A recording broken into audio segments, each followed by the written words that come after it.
1953 წლის 26 ივნისს ნიკიტა ხრუშოვი და მისი მომხრეები ლავრენტი ბერიას აპატიმრებენ და ოფიციალური ვერსიით ციხეში გადაჰყავთ. ასევე ოფიციალური ვერსიით ის გასამართლების შემდეგ დეკემბერში დახვრიტეს. თუმცა მაშინვე გაჩნდა ეჭვი, რომ ბერიას ციხემდე არ მიუღწევია და ადგილზევე გამოასალმეს სიცოცხლეს. მიუხედავად იმისა, რომ 70 წელზე მეტი გავიდა, დღემდე არავინ იცის ზუსტად რა მოხდა 1953 წლის ზაფხულში. არის რამოდენიმე მოსაზრება, რომელთა შესახებაც ამ ვიდეოდან შეიტყობთ.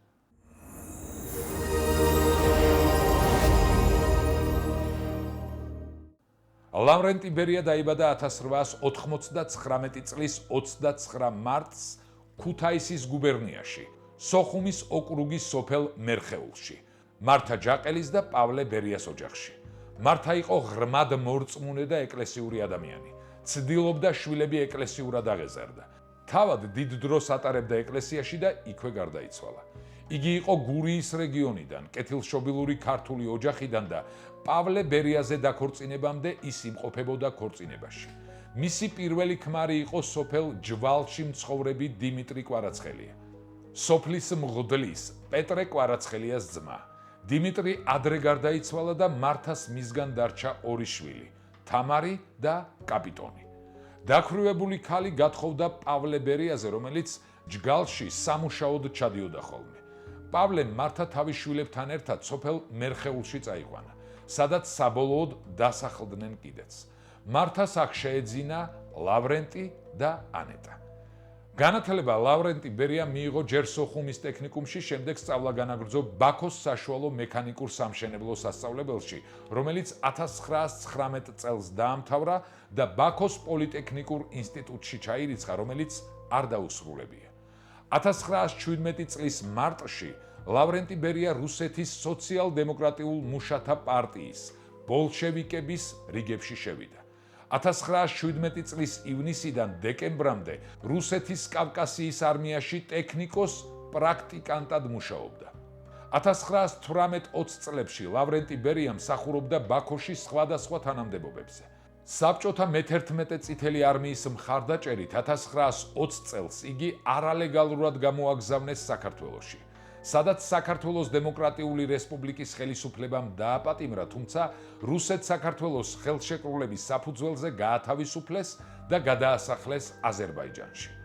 1920-22 წლებში ბერია აზერბაიჯანში თანმიმდევრულად დაინიშნა კომუნისტური პარტიის მმართველად, საგანგებო კომისიის პასუხისმგებელ მდივნად, საიდუმლო პოლიტიკური ნაწილის უფროსად და ბოლოს თავმჯდომარის მოადგილედ. 1922 წლიდან საქართველოში დაბრუნების შემდეგ ხელმძღვანელობდა საგანგებო კომისიას, მონაწილეობდა 1924 წლის აჯანყების გამოძიებაში და სწრაფად დაწინაურდა. 1926-1931 წლებში იგი სახელმწიფო პოლიტიკური სამმართველოს ხელმძღვანელი და შინაგან საქმეთა სახალხო კომისარი იყო. 1931 წლიდან კი ხელმძღვანელობდა ამიერკავკასიის რესპუბლიკის უსაფრთხოების სტრუქტურებს. 1931 წელს ბერია გახდა საქართველოს კომუნისტური პარტიის ცენტრალური კომიტეტის პირველი მდივანი და ამ თანამდებობას 1938 წლამდე იკავებდა. მის პერიოდში განხორციელდა სახელმწიფო დამსჯელი სტრუქტურების ცენტრალიზაცია და ინტელექტუალების მიმართ რეპრესიები, მათ შორის მიხეილ ჯავახიშვილის, ტიციან ტაბიძისა და სხვების წინააღმდეგ. 1938 წელს ბერია გადაიყვანეს მოსკოვში, სადაც გახდა ნიკოლოზ ეჟოვის მოადგილე და მალევე საბჭოთა კავშირის შინაგან საქმეთა სახალხო კომისარი.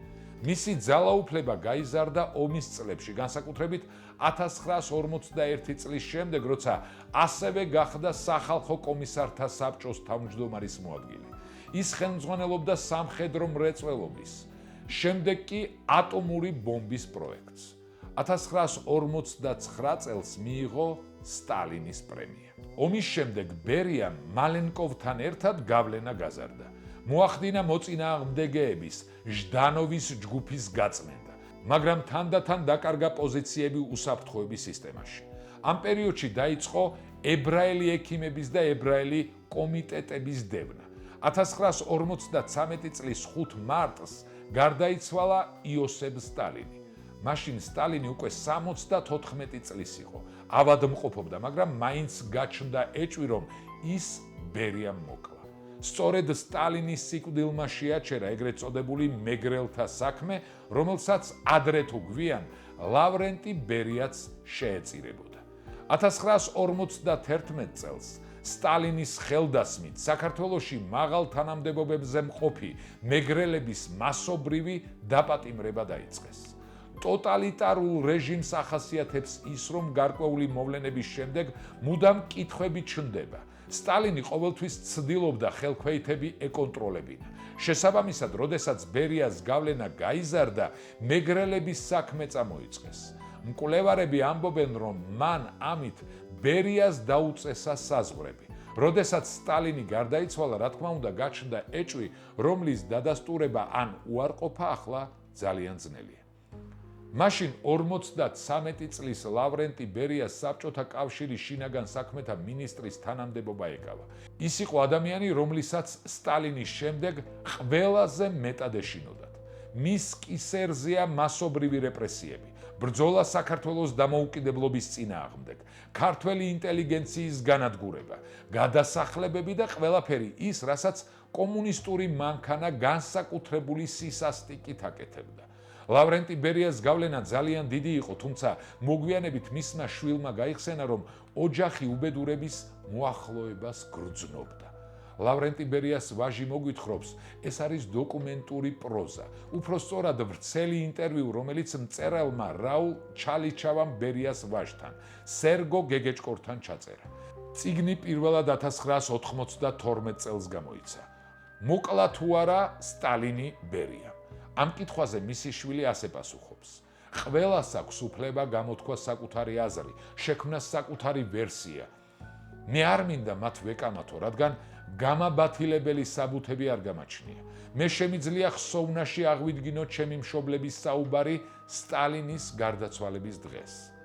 ლაუ, უთხრა დედაჩემმა მამას, როგორც არ უნდა ინუგეშო თავი, შენი დრო დამთავრდა. აქამდე სტალინის წყალობით გითმენდნენ, ახლა კი მორჩა. სანამ გვიანი არაა დაწერე განცხადება და გადადექი ან ავადმყოფობა მოიმიზეზე, ან სხვა რამე საბაბი გამოძებნე. 1953 წლის 5 მარტის შემდეგ მოვლენები სწრაფად განვითარდა. ბერიას წინააღმდეგ შეთქმულება მოაწყვეს. არავინ იცის თვითდაჯერებულობის გამო, ეიფორიის თუ იმის, რომ ყურადღება მოადუნა, მაგრამ ბერია ამ ბრძოლაში დამარცხდა. ლავრენტის მოწინააღმდეგეებმა კარგად გამოიყენეს დაპირისპირება ძალოვან უწყებებს შორის. ომის მოგების მიუხედავად საბჭოთა არმიას უფრო ნაკლები პრივილეგიები ჰქონდა, ვიდრე შინაგან საქმეთა სამინისტროს სამხედრო ორგანოებს, შინაგან ჯარსა და უშიშროებას, რომელთაც ბერია განაგებდა. სწორედ არმიის დახმარებით მოახერხეს ნიკიტა ხრუშოვმა და მისმა მომხრეებმა ბერიას განეიტრალება. ამის შემდეგ 1953 წლის სექტემბერში ხრუშოვი ssrk-ს ცენტრალური კომიტეტის პირველი მდივანი გახდა. სტალინის ადგილი დაიკავა. სპეცოპერაცია ლავრენტი ბერიას წინააღმდეგ 26 ივნისს მოაწყვეს. ოფიციალური ვერსიით ამ დღეს ის დააპატიმრეს და ბრალად სამშობლოს ღალატი და შპიონაჟი წაუყენეს. ჩატარდა სასამართლო, რომელსაც თავად ბრალდებულიც ესწრებოდა. განაჩენი დახვრეტა იყო. ოფიციალური ვერსიით ბერია 1953 წლის 23 დეკემბერს დახვრიტეს. მაშინვე გაჩნდა ვარაუდი, რომ ბერიას პროცესი იმიტირებული იყო. სასამართლოზე მოკავშირე რესპუბლიკების დელეგატებიც მიიწვიეს, მათ შორის საქართველოდანაც. იყო ჭორები, რომ საქართველოდან ჩასულმა დელეგატმა მეგრულად მიმართა ბერიას და მან ვერაფერი გაიგო. თუმცა საქართველოს საბჭოთა სოციალისტური რესპუბლიკის დეპუტატი მიტროფანე კუჭავა, რომელიც ერთადერთი იყო, ვინც საქართველოდან სასამართლოს ესწრებოდა, თავის მოგონებებში წერს, რომ განსასჯელის სკამზე ნამდვილად ლავრენტი ბერია იჯდა. საქართველოსა და საბჭოთა კავშირის მრავალ კუთხეში დღემდე ცოცხალია ლეგენდა იმის შესახებ, რომ სასამართლო პროცესზე ბერიას ნაცვლად თურმე მისი ორეული იჯდა. თუმცა შესაძლოა ამ ლეგენდას სათავე დაუდო მითმა ლავრენტი ბერიას მოუხელთებლობისა და ყოვლის შემძლეობის შესახებ.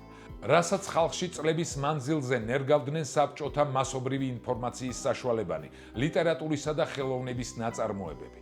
ჩემთვის არავითარ სიძნელეც არ წარმოადგენდა დავრწმუნებულიყავი, რომ ჩვენს თვალწინ იჯდა ლავრენტი ბერია, რომელსაც ვასამართლებდით.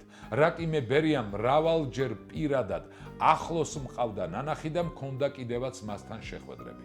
წერს ის თავის წიგნში ლავრენტი ბერიას და მის თანამზრახველთა სასამართლო პროცესი.